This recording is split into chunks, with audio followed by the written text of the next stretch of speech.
রমজান মাস ইসলাম ধর্মে অত্যন্ত পবিত্র ও রহমতের মাস। এই মাসে এমন কিছু আমল রয়েছে যা জাহান্নাম থেকে মুক্তির কারণ হতে পারে।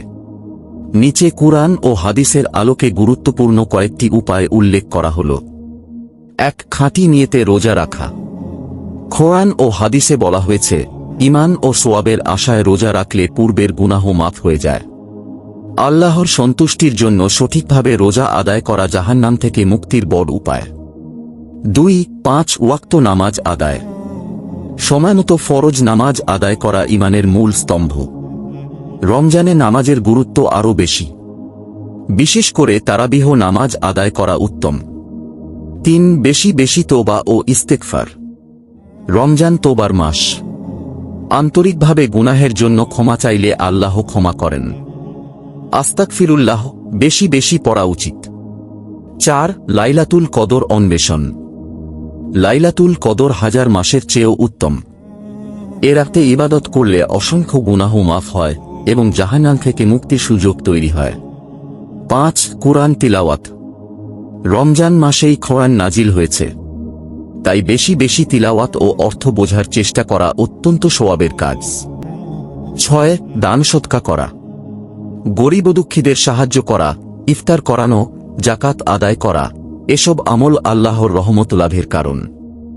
৭. খারাপ কাজ থেকে বিরত থাকা।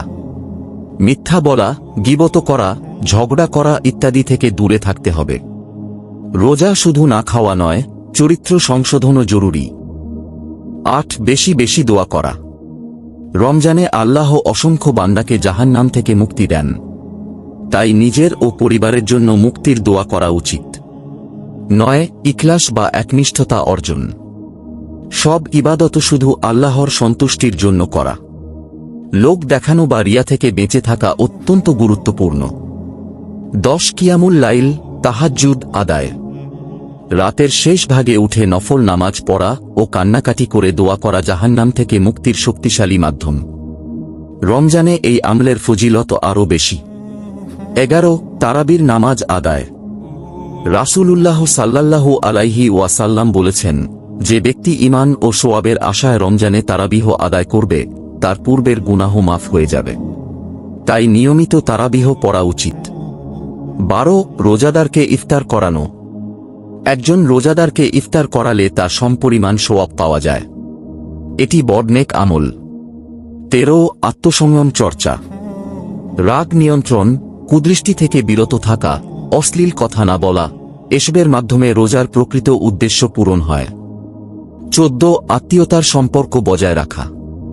আত্মীয় স্বজনের সাথে সম্পর্ক ঠিক রাখা। সিলাতুর রহমি আল্লাহর রহমত লাভের অন্যতম কারণ।